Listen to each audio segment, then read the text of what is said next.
Aloha, aloha mai kako. Welcome. We're excited to be back with Hawaiian History Month in September of 2023.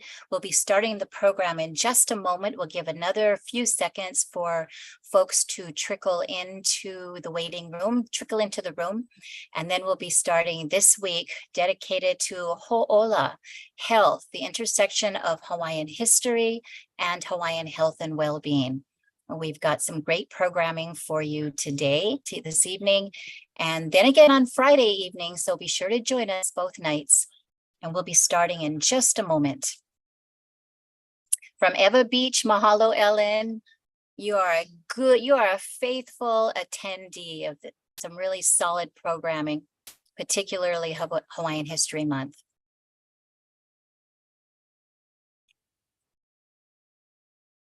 All right, well, I think we can go ahead and get started. Aloha, welcome to Ho'ola Week of Hawaiian History Month, a series that features Hawaiian health and well-being through the lens of Hawaiian history. Hawaiian History Month is presented by Hawaii Pono'i Coalition. This new season has many sponsors, and we will thank them at the end of the programming.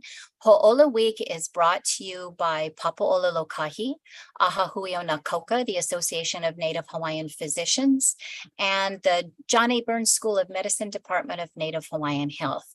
We're happy to bring you some programming, and in particular, we've got a really special guest that isn't on the regular circuit of webinars and presentations, so I think you'll really be excited to hear from our guest tonight.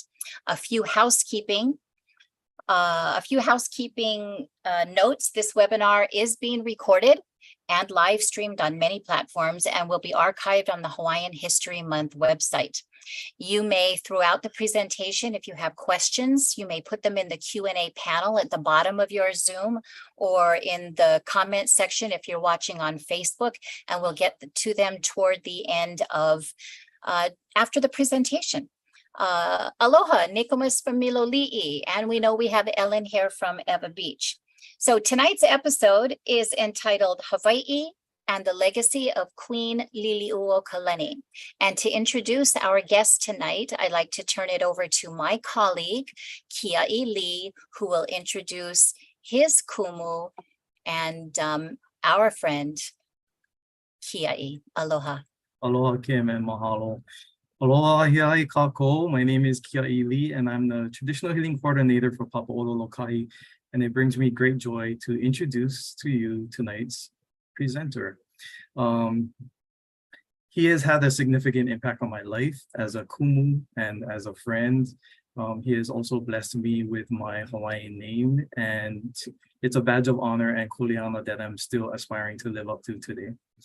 Just a fun fact, I was his kako for an earlier version of this presentation during the time when, before PowerPoints and the use of technology was a thing, when this earlier version of his presentation required the actual physical flipping of transparency slides.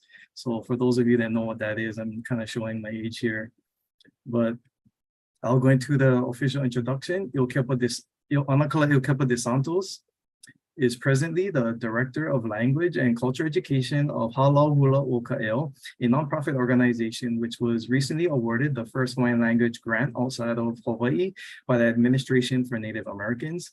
He was a Hawaiian Studies, Language and Music lecturer at UH Manoa and various Oahu community colleges. He was a teacher at Kula Kaiopuni o Anuenue Hawaiian Language Immersion School and was a past president of Ahahui Olelo Hawaii Hawaiian Language Association and Aha Kauleo Statewide Council for Hawaiian Immersion Education. He also served as a Hawaiian language judge for the George Naope Kane Hula Festival and the Sterling Hawaiian Language Scholarships. As an accomplished chanter and musician for over 45 years, Anakali Ilkepa has composed numerous chants and songs that have been used by many halau at the Mary Monarch Hula Festival, other hula competitions, and as also was used by various Hawaiian recording artists. He has also conducted presentations and workshops on traditional Hawaiian values, language, chant, culture, history, music, and spirituality throughout Hawaii, as well as on the continental US and other countries such as Japan, Okinawa, London, England, in Aotearoa, New Zealand. Aloha e anakala i o kepa and mahalo nui for being with us today to share your story about Hawaii and the legacy of Queen Liliʻuokalani. Aloha. Mahalo, aloha e kiaʻi, mahalo nui for that introduction. Mahalo. And my theme is Hawaii and the legacy of Queen Liliʻuokalani. And I'd like to share the screen right now. Okay.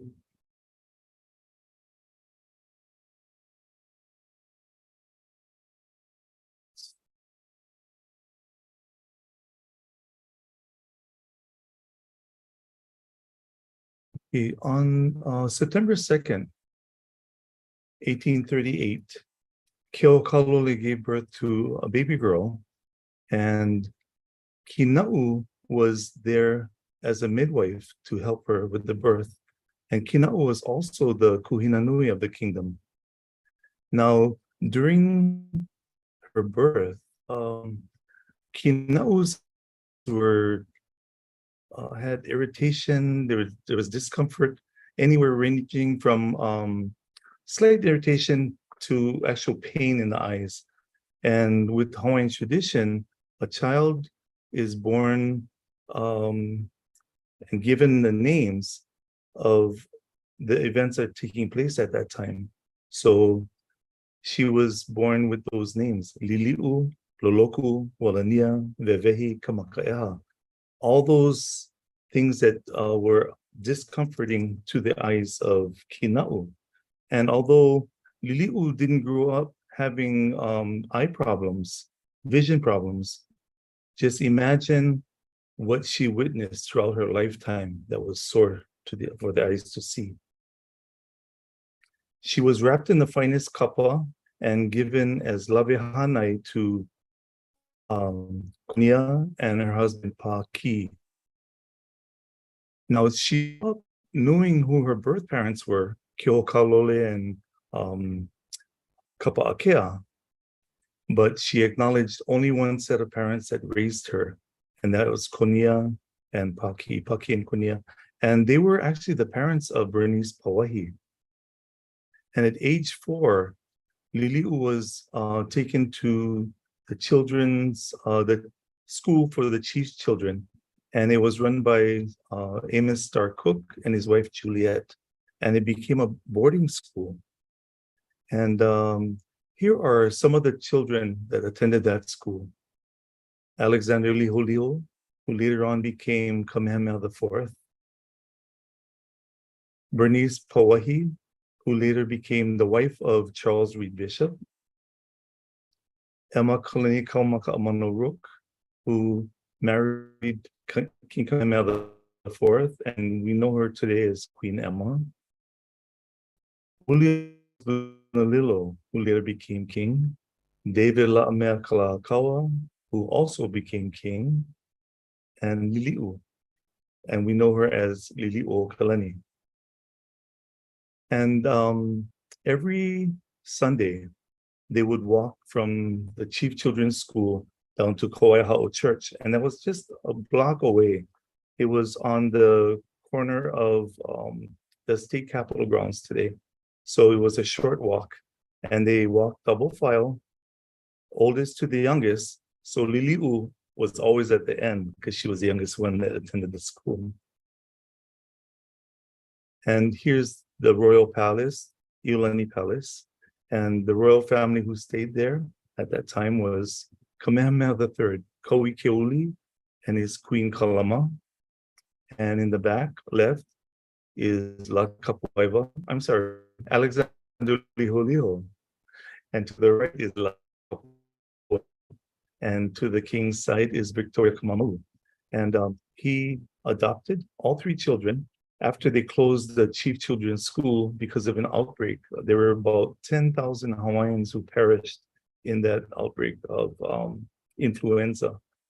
And some of the children at the school also died. And that's why the king adopted all 3 children.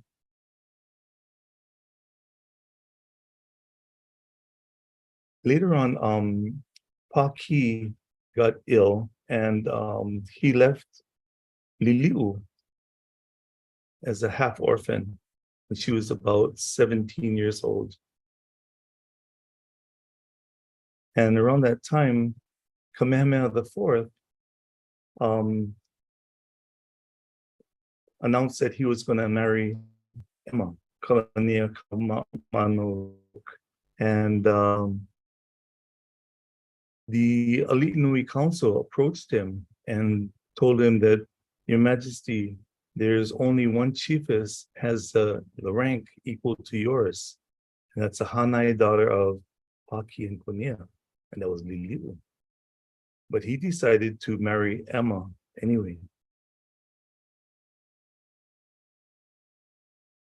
And after that wedding, maybe about a year later, William Charles Lunalilo proposed to Liliʻu, and she accepted his marriage proposal.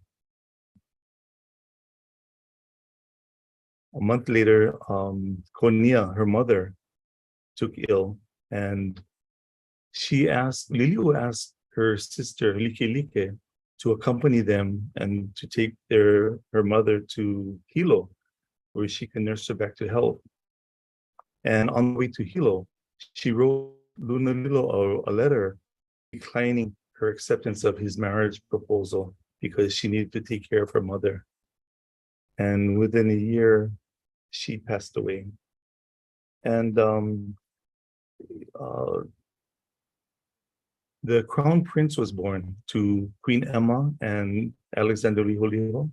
And you cannot see the kolohe in the eyes, it's just a little bit. And Queen Emma asked her auntie to come and be the governess for the crown prince because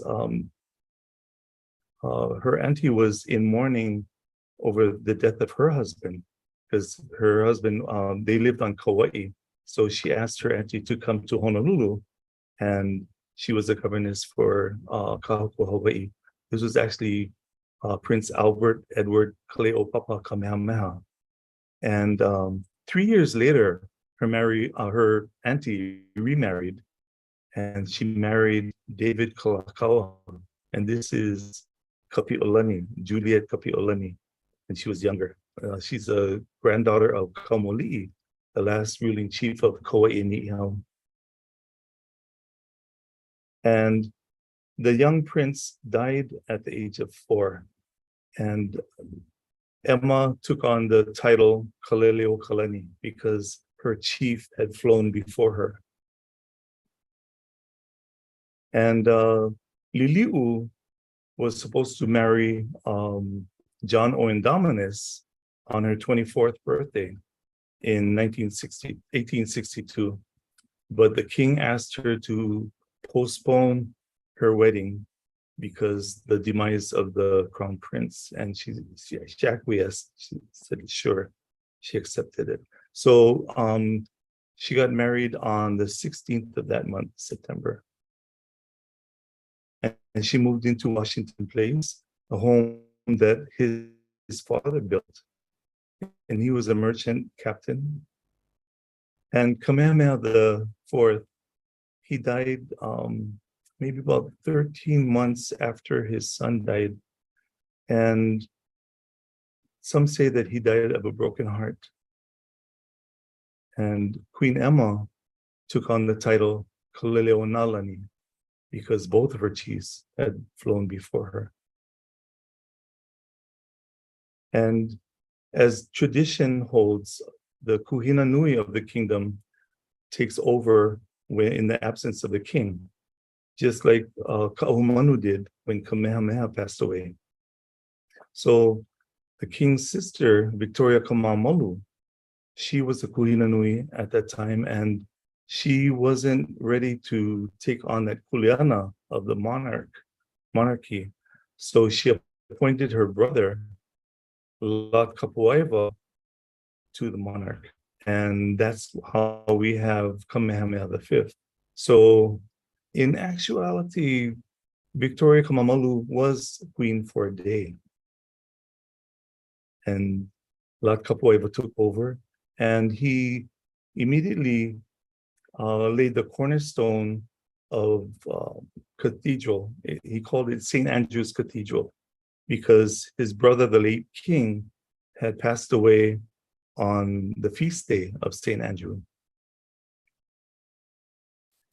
And Lakapuaiwa wasn't well towards the end of his life. And he was bedridden for several months. And he asked Pauahi to become the heir to the throne. And she declined, saying that there were other chiefesses with higher rank than hers. So the king died, and there was no heir to the throne. And evidently, the Kuhinanui, the king's sister, had also passed away. So there was no Kuhinanui. So it was then the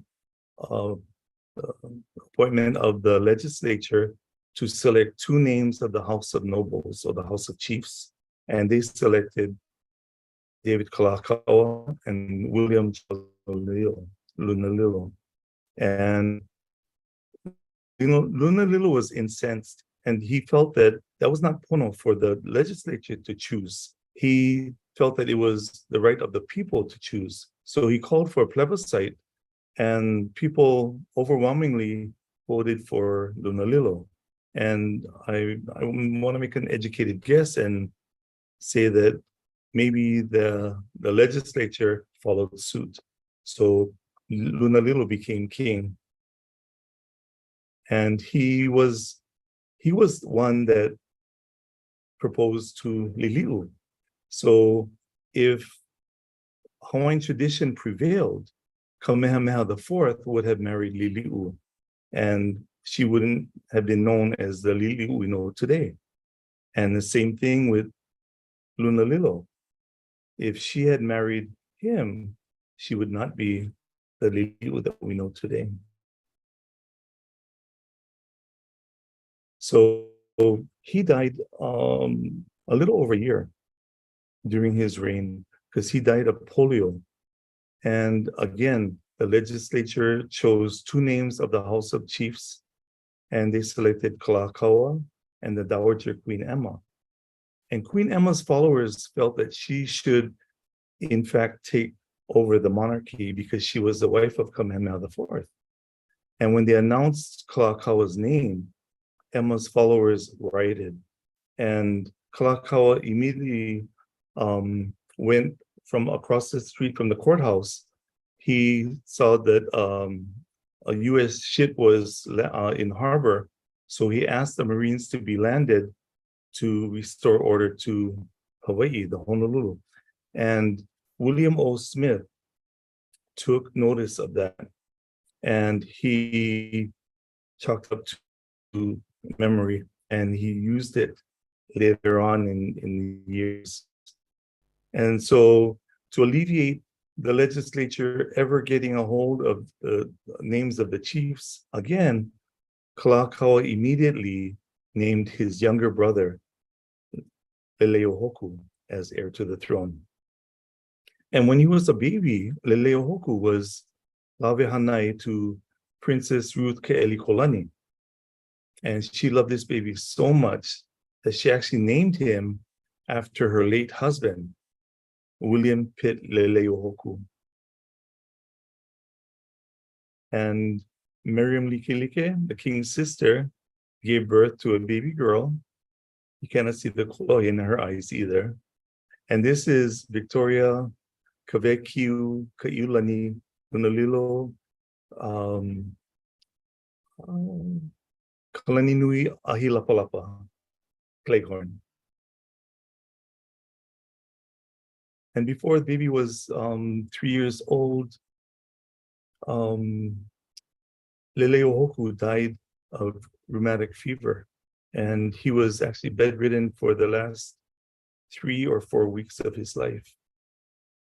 And the day after he died, Kalakaua named another heir, his sister Liliʻu. And on that day, he gave her the title Liliʻuokalani. And we all know her as Liliʻuokalani today. So when the king went around the world to ratify treaties with all these foreign countries, he was able to see how these other monarchs lived. And he visited many of their castles and their mansions and their palaces. And because he was a Mason, he decided to design a new Iolani palace. And while he was gone, he left charge of the kingdom to the consort, Princess Liliʻuokalani. And business was booming. And if you look at a picture today, it would be like having all the planes lined up at the gates at Honolulu International Airport. And figuratively, Hawaiians look at this picture as having been able to see the forest of trees in the harbor, all the masts from the steamships. It was like a forest in the harbor. And Liliʻu found out that there was an outbreak of bubonic plague that came from Canton, China, a ship that came from Canton, China. And she locked down the harbor. No commerce in, no commerce out. And American businessmen were livid. They were upset with that because that's money. But she was able to contain that epidemic down to 300 lives rather than thousands of lives. So she did what she felt that she needed to do. And the king came back and he did build the palace. He built it on the site of the original Iolani Palace. And while the palace was being built, the family lived in a bungalow. And I think a shanty, very low-cost building, but this was actually a prominent site. And this is the interior of the bungalow. And these are the king's guards in front of the palace and in front of Iolani Barracks. Now the barracks are on the right, and the bungalow is on the left. And in recent years, the barracks were taken apart brick by brick, and it replaced the site of the bungalow, and that's where it's located today, on the site of Richard Street. And they made way for the building of the state capitol, and that's where the state capitol is today. And these paintings were given to the king and queen in honor of his coronation. And the coronation dome was built right outside the palace. And there was a 21-gun salute that went out to the king. And the waterfront was close by. It was like down by Merchant Street, if you know downtown Honolulu. And I look at this picture as a shot of past and present. The past being the Va'a in the forefront, and the present in that day was the 21-gun salute from the steamship. And once the festivities were over, then the coronation dome was moved to the corner of King and Richard Street on that palace grounds. And then it became today we know it as the bandstand. And in 1863, the king turned 50 years old. And I'm sorry, 1883. 1883. And the palace was decorated. Everything was decorated, and festivities went on for about 2 weeks. And there was a parade in honor, and you can see the bungalow right behind the palace. There were pa'u riders, and the parade even had floats, pa'u riders. And this is years and years before the Rose Bowl parade. because this is years before California was even a state. So Hawaii had parades with floats and pa'u units. The Hawaiians had electricity and telephone in the palace years before the White House in Washington, D.C., and years before Buckingham Palace in Great Britain. And Kalakaua then became known as the Merry Monarch because he brought hula back to life. And a few months after the king turned 50, from November to that following January, his sister, Miriam Liki'ilike, passed away, leaving Kaiulani half orphan. And Kalakaua received an invitation from Queen Victoria to join her and celebrate her Golden Jubilee. But with the unrest in the kingdom at that time, Kalakaua felt that if he left the kingdom and went to the Jubilee, he might come back and not have a kingdom anymore. So he decided to send his wife, Queen Kapi'olani, and the princess consort, Liliʻuokalani, to attend and represent the kingdom. And Queen Victoria had this ship made to bring her guests from over the pond, as they called it. And this is the ship pulling actually into Liverpool for the celebration for the Jubilee.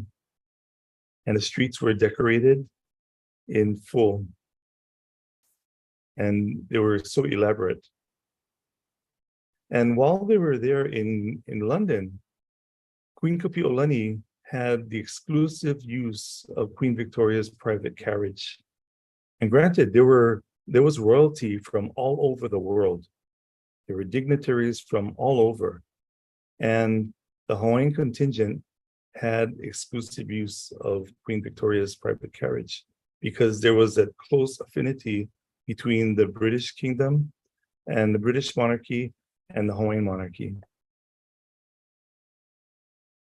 And all the people were brought from the hotels to Buckingham Palace to join the cavalcade for the procession, the Huaka'i. So this is the interior of Buckingham Palace. And these are all the bystanders, and people paid money to sit in some of these seats. And these seats went from $15 to $25 a seat. And there were some people that couldn't afford or chose not to buy the seats, and they're the ones that are standing up on the rooftops. But everyone wanted to get a glimpse of the royalty passing through their streets. And this is a cavalcade. This is what Queen Victoria wore for her ceremony at Westminster Abbey. And this is the ceremony itself. And the Hawaiian monarchy had seats with the royal family. They were, like I said before, there was royalty from all over the world, but Hawaiians sat with the Queen's family. And you can see on the left side, I'm gonna try zoom in, you can see Kapi'olani on the top left quadrant. And this is all watercolor, water paint color, and then it's fabulous. It has a distinct likeness to the Queen. And when they came back across the sea to New York, these sailors stood on the yard arms to honor the royalty that traveled on their ship. And when they got to New York, they received word that the kingdom was in distress, and to go to all the different cities that they went to on the way to England. They were going to go recap and have a reunion with those folks. But they made a straight line for Honolulu because they found out that Kalakaua was forced by bayonet to sign a new constitution that stripped his power as monarch, and it stripped the power of all Asians and Hawaiians to vote. And this was done by his cabinet.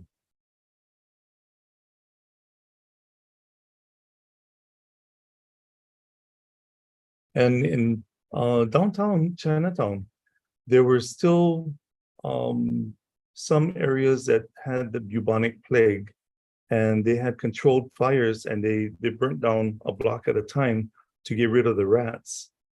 And on one day, the wind just blew uncontrollably, and the embers were flying all over the place. And if you think about it, there aren't too many concrete buildings in Honolulu at that time. It was all made of wood. So this is the aftermath. The Kaumakapili Church caught fire, and it was on Britannia Street at Smith Street. And after the church burned down, they relocated to Palama Street across Kaiulani Elementary and right across the street from Tamashiro Market. And it's there today. And this is 7,000 people were left homeless as a result. And this is a skeleton of the chapel. And Hawaiians are not unfamiliar to homelessness. This is the first tent city for homeless people on the Kauai Church grounds. And this is in 1890. And that same year, Kalakaua set sail for San Francisco because he was failing in health. And this is actually the last picture taken of the king alive. He died in the Palace Hotel in San Francisco. And before his body was even brought to shore, his sister was being forced to sign a constitution that literally killed her brother. And this is Kapi'olani in the throne room over Kalakaua's casket, and the ahu'ula is draped over the casket also. And this is the king's final procession. And in Europe, many kings did die. Many royalty died, and they had the hearses draped in black, and the horses dressed up in black. But Hawaiians didn't feel comfortable to let animals take their ali'i to their final resting place. So it was all these men, all these stevedores pulled the casket or pulled the carriage up to Nu'uanu, up to Mauna Ala. And they all rotated. And this is the procession going to Mauna Ala. And there was the mausoleum.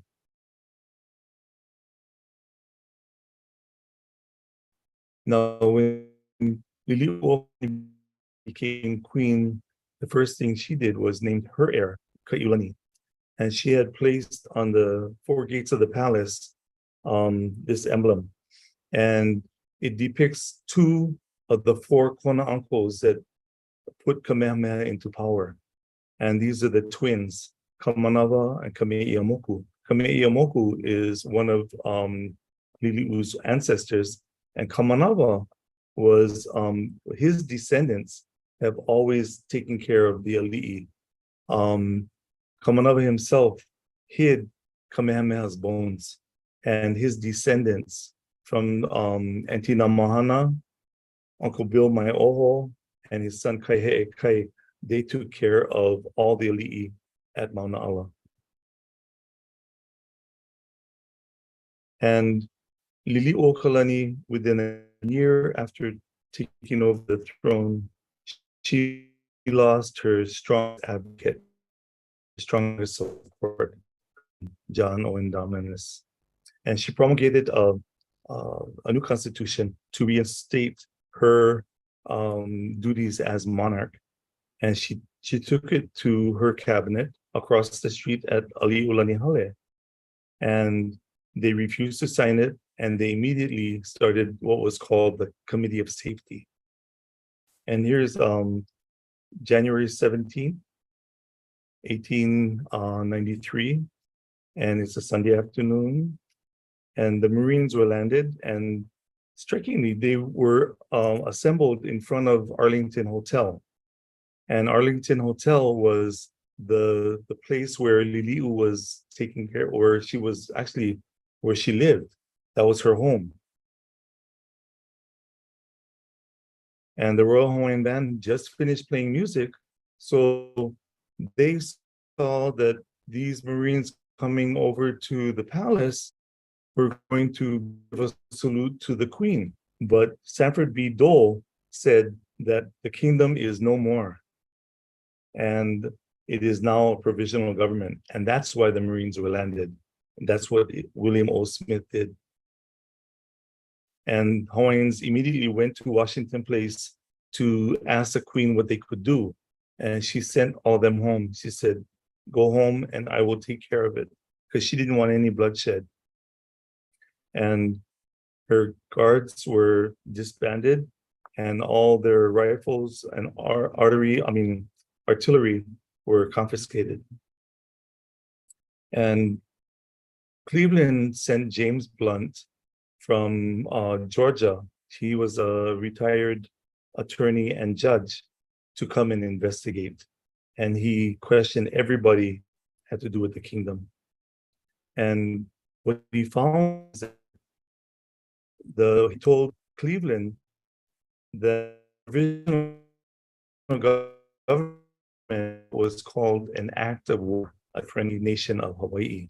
So Cleveland sent correspondence directly to William Gresham of the US Congress, and Gresham sent a group of men to Hawaii to reinstate Liliʻuokalani as monarch.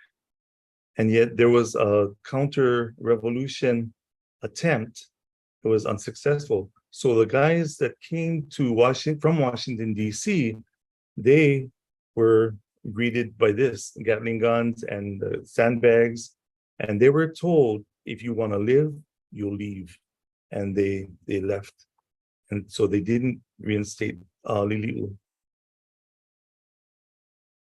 So Judd and Sanford B. Dole, they charged Liliʻu with treason because they felt that she was behind all the counter-revolution. And they marched her up the back steps of the palace and put her on trial in her own palace. And they fined her $5,000 and 5 years for labor. None of this was carried out, but they did put her under house arrest. And she honestly believed that she would not leave the palace alive. And she remained in the upstairs Diamond Head Makai wing.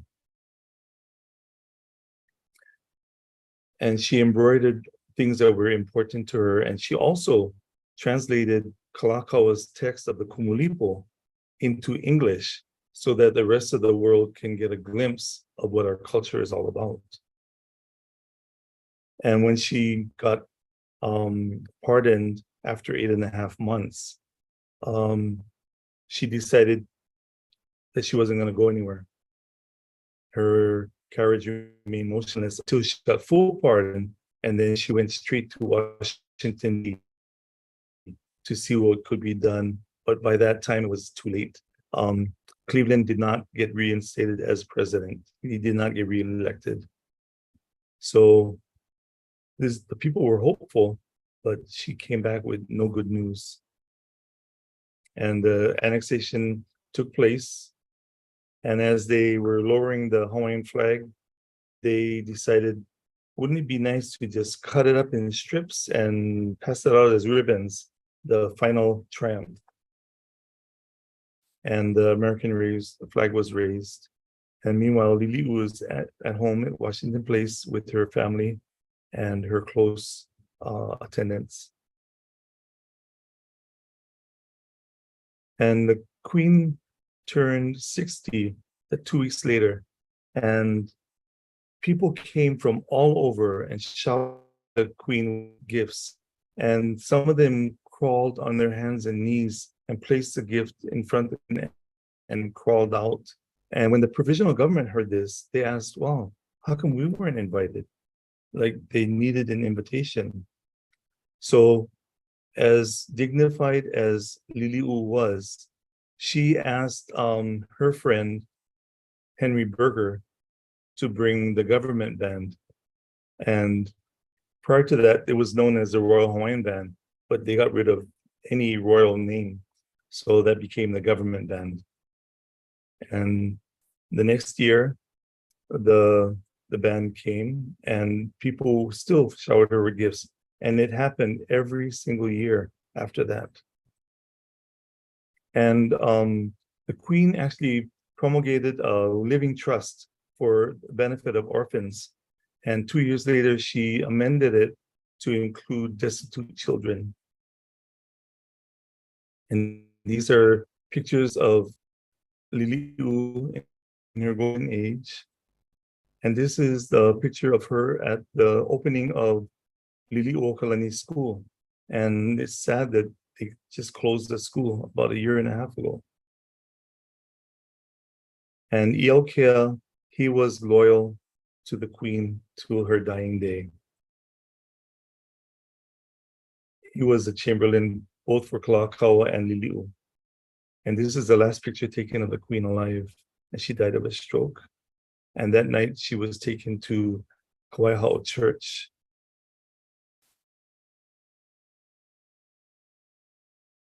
And there she lay in waiting, and you can see her frame under the tool. And her lady in waiting lifted the tool above her head and placed a diamond tiara on it and covered her with the tool again.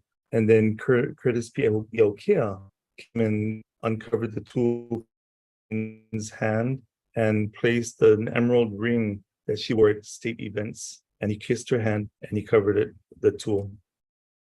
So he was loyal to the very, very end.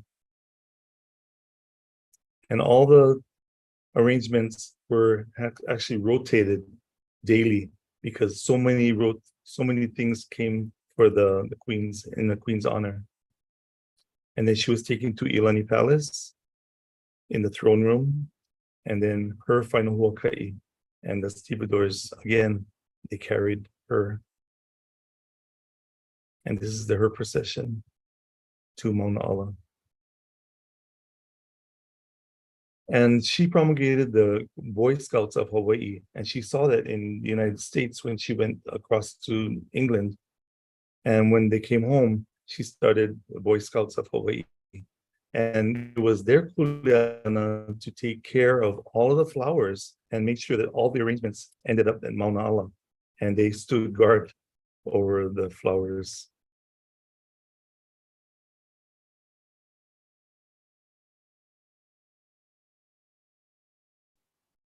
I could not turn back the time for the political change, but there is still time to save our heritage. You must remember never to cease to act because you fear you fail. The way to lose any earthly kingdom is to be inflexible, intolerant, and prejudicial. Another way is to be too flexible, tolerant of too many wrongs, and without judgment at all. It is a razor's edge. It is the width of a blade of pili grass. To gain the kingdom of heaven is to hear what is not said, to see what cannot be seen, and to know the unknowable.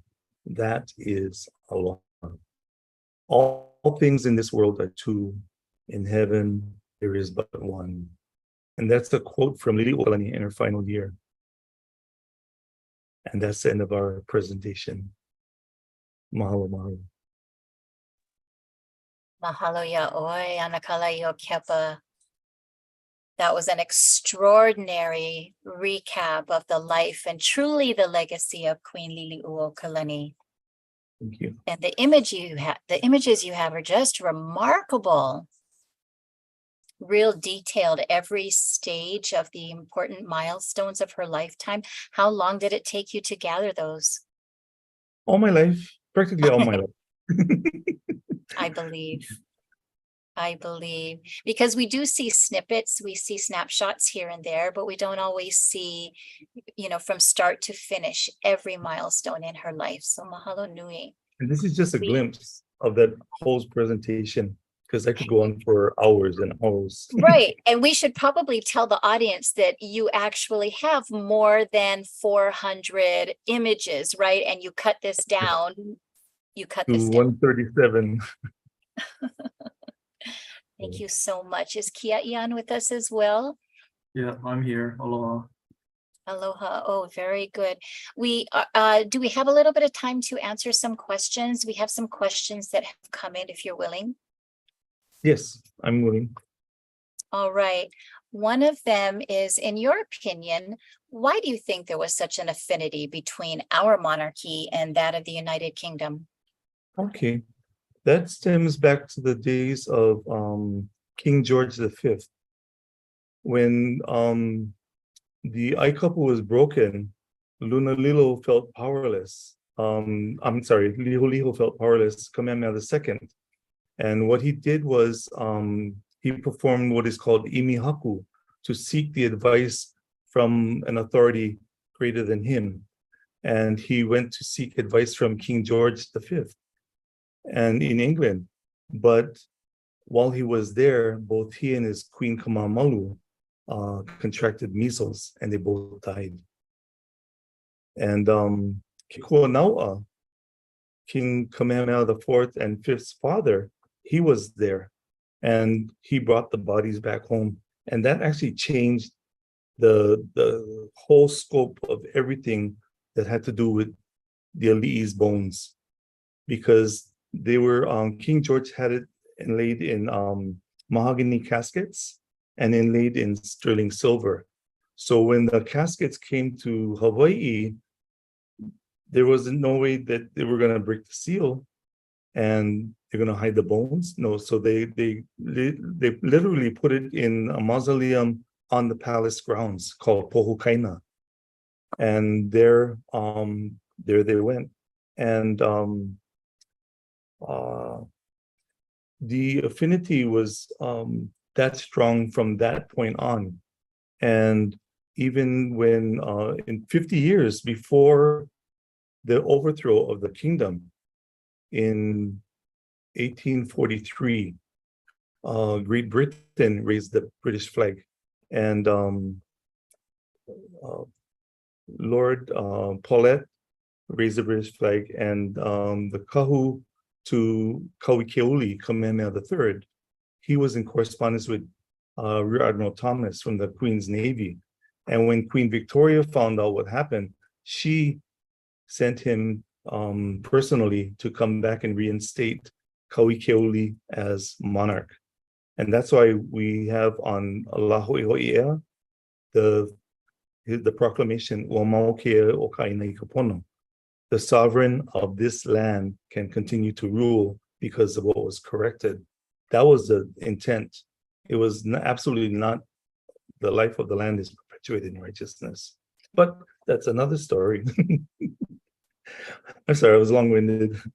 No, it makes it's curious, all these other stories. Maybe we need to make some time for these stories. And you mentioned Queen Victoria. There was quite a fondness between Queen Victoria and Queen Emma too, wasn't there? And Queen Victoria was the godmother of the little prince. Yes, she was. And she sent a chalice, baptism chalice, to Hawaiʻi, but it didn't happen. It got here too late. Yeah. Yes, mahalo nui. Is it true? I'm not sure exactly what this question means, but perhaps you do. Is it true that King Kalakaua used the torches during the day? Oh, that comes down to his ancestor. Iwikauikaua, who was the great-grandfather of Kalani Nui Mamao, who the Kumulipo is chanted for at his birth.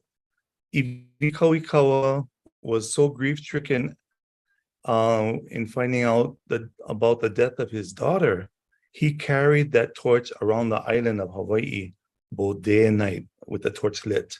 And Kalakaua took that ho'ailona as a part of his reign. And that's why Kalakaua is known as Liliʻuokalani, E Alohine. You are the ever-burning torch. Beautiful. Uncle Isaac is watching on YouTube. He's asking if there's a way to see the full presentation.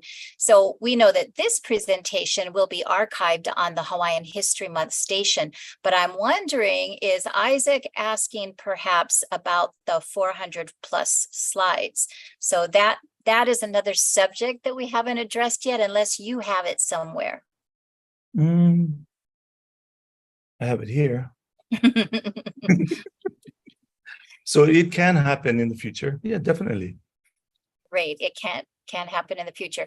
Meanwhile, if you missed the beginning of this or the middle of it for whatever reason, and you want to see tonight's program in its entirety, it will, in a very short period of time, it will be uploaded to the Hawaii Pono'i website, hawaiianhistorymonth.org, and that's where you'll find this presentation and all of the other presentations for the last 3 years. Okay. We also wanted to acknowledge the viewers on Facebook. Kia ora for those joining us all the way from Aotearoa, New Zealand. And there was another question in the Q&A asking about the closing of the school. I believe that was one of your later slides in the presentation. Yes. Can you tell us more about that on the follow-up? Yes. I think the school is closed down as a result of COVID, because the attendance was so minimal at a certain point that they actually closed the school completely. And those students went to neighboring schools. And that's sad. It's really sad. It's located by Kokohead Avenue in Kaimuki. Do you have somebody that that you are mentoring? Kind of.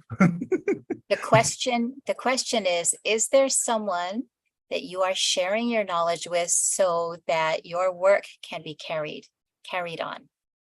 Yeah, I'm actually working with my niece presently, and her husband. So they both are very spiritually inclined, and they both speak Hawaiian, and they're using an English term, a Western term. They are history buffs too, so they're willing to encapsulate everything that I have to share. Beautiful. We definitely want that. We used to say a walking encyclopedia, but nobody knows what encyclopedias are anymore. That shows our age. That's true. Were there any other questions? I'm not sure. Let's see. Are there any other questions? The one from Uncle came in from Facebook. So we know that there are a lot of folks saying mahalo nui, mahalo for the beautiful presentation, mahalo for the images. I love these extraordinary, mahalo for your mana'o, beautiful documentation. We know many folks here in the audience. Mahalo to all of you for listening in. There was also another mention in the chat. It wasn't necessarily a question, but more like a comment about the book on Queen Liliʻuokalani's quilt. They mentioned that it's in the library. Are you familiar with this book, Amakala? No, I'm not. I'm not familiar with the book, but I am familiar with her story, Hawaii's story by Hawaii's queen. And that came back into print when I was in high school, about 1,000 years ago, something like that, give or take a few. And I scraped up everything I could, like any pennies I could find. I added it up, and the book was actually only about $3.50, but that was a lot of money back then. So I read the book, and actually I cried. I cried for a long time because I thought I had a really hard life. Because I'm visually impaired. I'm actually legally blind. And to me, I was told that I'm the wrong color because everyone else in my family is dark. And so just reading what the Queen had to go through, my heart just went out to her. And I have appreciated her from when I was in high school. So it was actually that what started me researching all of everything with Liliʻuokalani. And that's the impetus. That's where it started. But I don't know about the book about the quilt. That's interesting to hear. Yeah, there's a comment here that the picture of the quilt is the cover of her book. Oh, I'm wondering about the Queen's legacy for orphaned and destitute children. And you worked at Queen Liliʻuokalani Children's Center for a long yes, time. And, for you know, 11 now years. you're Yes. right. Now it's the Liliʻuokalani Trust. How did you find yourself carrying out the Queen's legacy? Okay. Okay. I saw a flyer that was going into the community, and I had never heard of the Queen Liliʻuokalani Children's Center before. And I was wondering who these people are, because they don't even know how to spell her name. They have no Okina in her name. So I just went to the meeting to be Niele, and by the time the meeting was over, I was going to teach the staff 1 oli and teach the Opio group 5 oli. So I had kuleana. And eventually, over that summer, they hired me. And I have been tasked with, they had a groundbreaking ceremony. And that's what the flyer was for, to get input about the groundbreaking ceremony of the Ko'olapoko unit in Kaneohe. And at the groundbreaking ceremony, we had all of the dignitaries out on the street, and just me and the Opio on the property. And the trustees, especially Trustee Monsignor Kekumano, he took note of that, and he felt really impressed with that about the Opio group. And he wanted the Opio group to come to Mauna Ala to give the Oli Aloha for the Queen's birthday. And Uncle Charlie Nakua asked me, and all I could say was, "Mahalo, Uncle." So I had to scramble and find these kids because they were out of school already. And we found enough kids to do it. And then he said, "Wouldn't it be wonderful if the Ko'opoko unit can host again next year?" I said, "Mahalo, Uncle." And I've been connected with Mauna Ala ever since that day. So all the way through my tenure at Queen Liliʻuokalani Children's Center, I had helped with Mauna Ala. And Kiai has too. Beautiful. That's the Beautiful. We have a few more questions. And so I wonder is to the audience, we're not going to stop now. We'd like to listen to Anakala a little bit longer. We're at the top of the hour, but if you don't mind, we're going to keep asking him the questions. And if you don't mind, Iokepa, staying with us a little bit longer. Of course, Awesome. of course. Okay. Kiai. Okay, so here's another question that came in. Considering the history that you've researched, is there anything that still keeps you up at night about history and our future?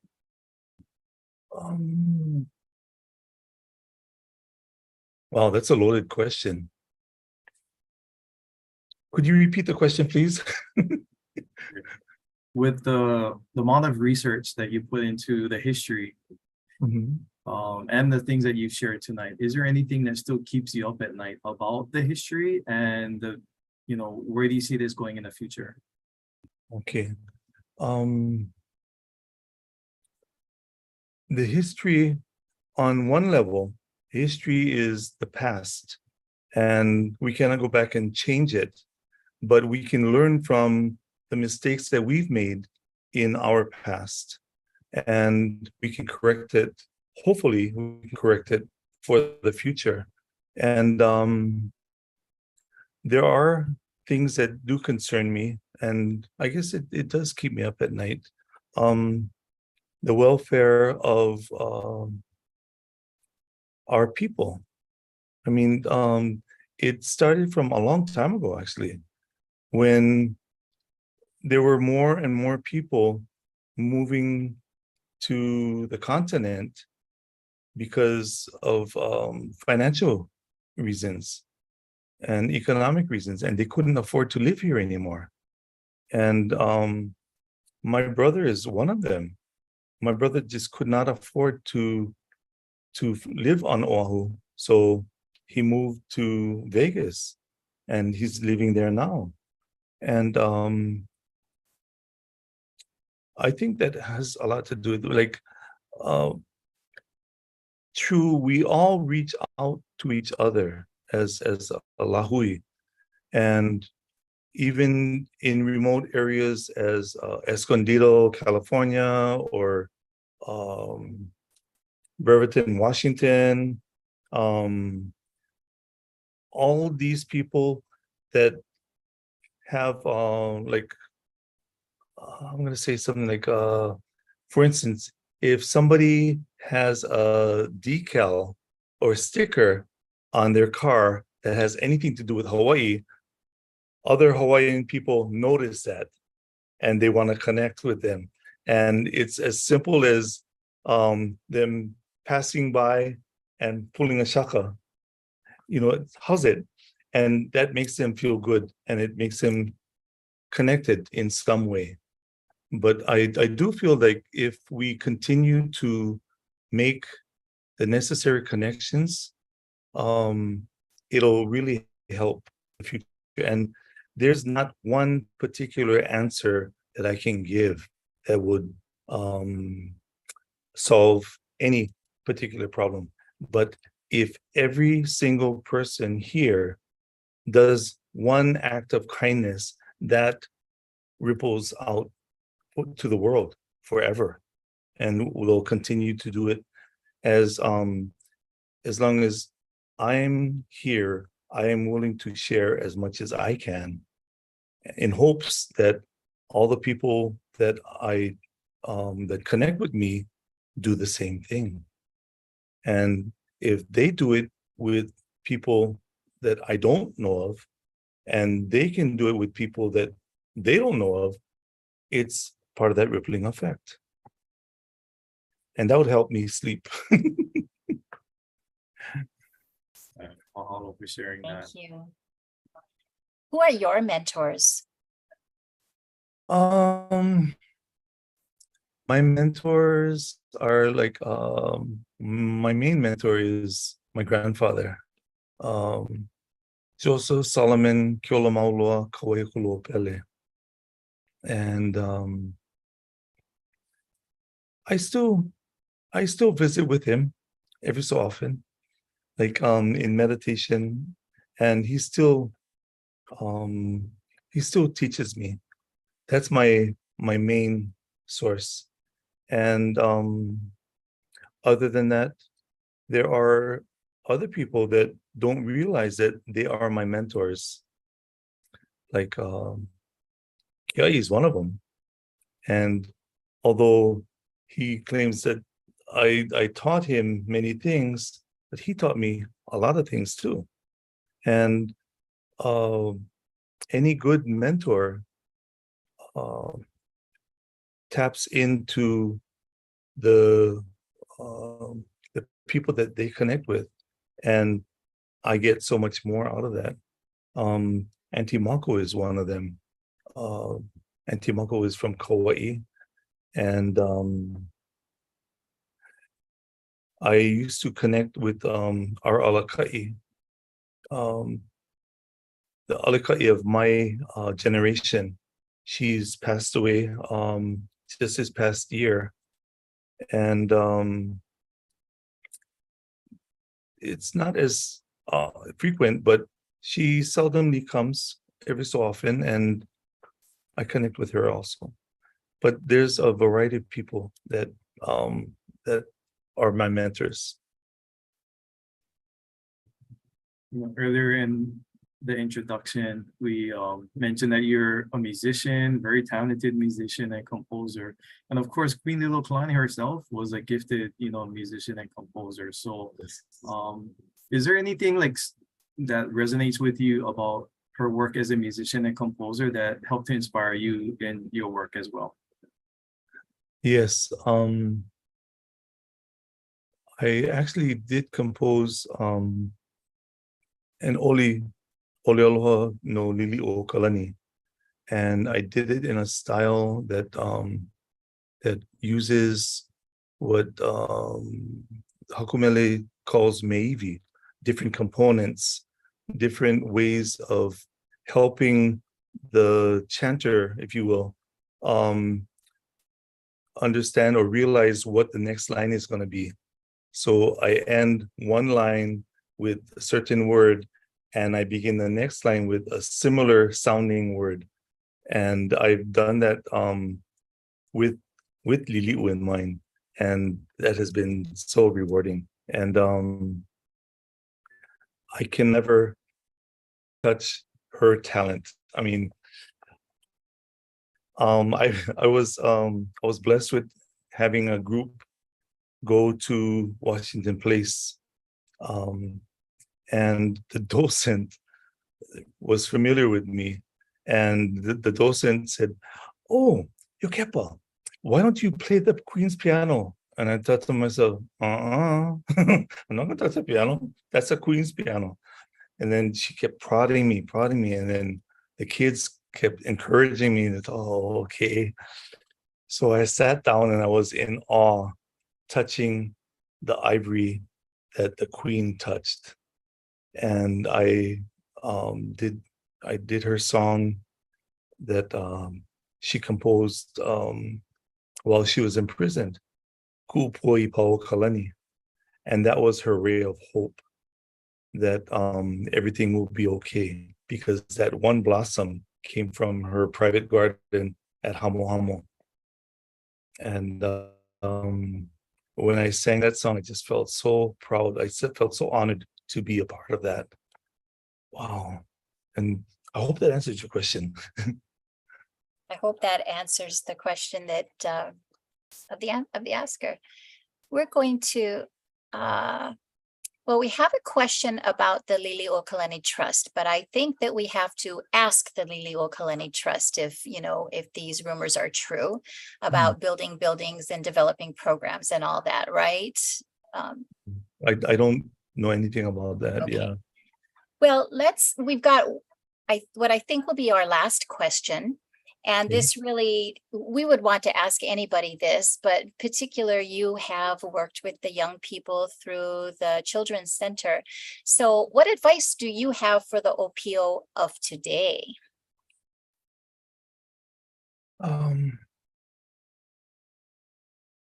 Show them as much love as you can, because with most of the kids that I've worked with, that's one of the prominent things that they were lacking. And my first project, believe it or not, in working with the Queen Liliʻuokalani Children's Center, was at the Hawaii Youth Correctional Facility. And all these kids' spirits were actually trodden upon. And I wanted to introduce a prevention curriculum, and they laughed at me. The board laughed at HYCF. They thought, why are you bringing in a prevention curriculum when they're already here for past offenses. I said, but they need that foundation. And by the third week, I saw these kids change, physically change. At the beginning, they came and they were slumped over and just inattentive. And yet I thought that was really cool as a Hawaiian, being inattentive, because Westerners would consider that to be inattentive. But in Hawaiian tradition, you never look an adult in the eye. You never do that. Just you listen and you watch what's going on. And when you're asked, then you share. But you don't just ask outwardly.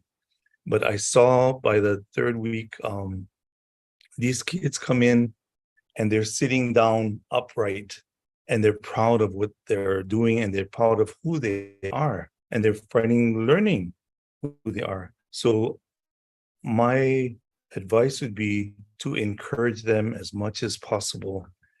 And it's okay for them not to be perfect. It's not about being right all the time. It's about trying the best of their ability. And when you try and try and try again, eventually you tend to improve. And as they make improvements, encourage them more to do even more, to do even better. And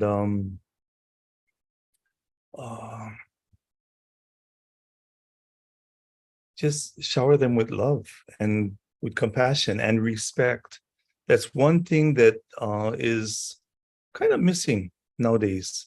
Common courtesy, common sense. A lot of those things, a lot of common things that used to be common before is no longer common anymore. And yet we're actually dealing with children who are what's considered in Western ways new millennials, because they learn a totally different way from us. I mean, we had to create stuff out of sticks and dirt and anything that we could find. But they have all computer technology and they have a different level of learning. But again, it's the basics. Just give them love, teach them respect, and you show them respect, and they will indefinitely show that to everybody.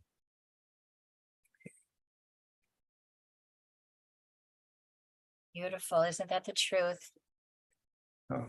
Thinking of all the little keiki in my life too. Oh, Yeah. what book would you, Iokepa, recommend to read more about the Queen's life and legacy? Would that be different books or the same book? You could start with the book that I first started with, Hawaii's Story by Hawaii's Queen. And you know, you don't have to pull out all your pennies and everything, because it's free. It's an ebook online for women authors. It's posted online for free, Hawaii's Story by Hawaii's Queen. And I think from there, actually, there is a book called I Knew Queen Liliʻuokalani. It's a small little paperback, and it's a purple paperback, and it's kind of good too. But actually, anything, any kind of reading that has to do with Hawaii that does somehow connect to the Queen.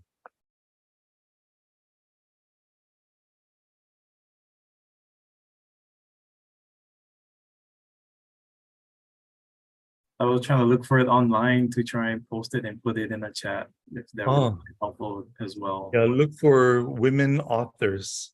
Okay. Yeah, mahalo for that. Yeah. Well, I don't see any more questions, Kim. So, and if you don't either, well, you can take us out then. How's that sound? Thank you so much, Iokepo. We're so grateful that you were able to spend this hour plus with us, and that we were able to, and not only with us, but with the greater community, with the Lahui, with the world. And we know that there are many people watching. So we hope to spend some time with you again. From all of us at Papaʻololokahi, Ahahuia Nakoka, the Department of Native Hawaiian Health, mahalo, mahalo nui, and aloha nui to you. Thank you very much to everybody for staying with us, for your interest in the Ho'ola Week. We have one more program that's coming up on Friday evening at 6 o'clock. We have 2 different sets of presenters, so we look forward to that. We want to thank our sponsors, Kamehameha Schools, the Office of Hawaiian Affairs, Iolani Palace, Kanaiʻokana, Liliʻuokalani Trust, Papaʻololokahi, the UH Manoa John A. Burns School of Medicine, Department of Native Hawaiian Health, Ahahuia Nakauka, UH Manoa Center for Biographical Research, Hawaii Nui Akea School of Hawaiian Knowledge, Hawaii Youth Opera Chorus, Olelo Community Media, and OEV TV. Mahalo to Courtney and Lauren with OEV TV for being our techs tonight. We're grateful to all of you. And to all of the partners who have been part of this planning and who have been cross-posting the programs, all that are listed right here, mahalo to all of you. Thank you for tuning in to Hawaii History Month. It's presented by Hawaii Pono'i Coalition under the leadership of Sue Lee. And mahalo to everybody. You can follow us at Hawaii Pono'i on Facebook and Instagram. And again, on Friday at 6 o'clock, we have Kala Domingo and Lekulu Waimaka Malaysia. They'll be presenting Hawaiian language newspaper and resources on Kalaupapa.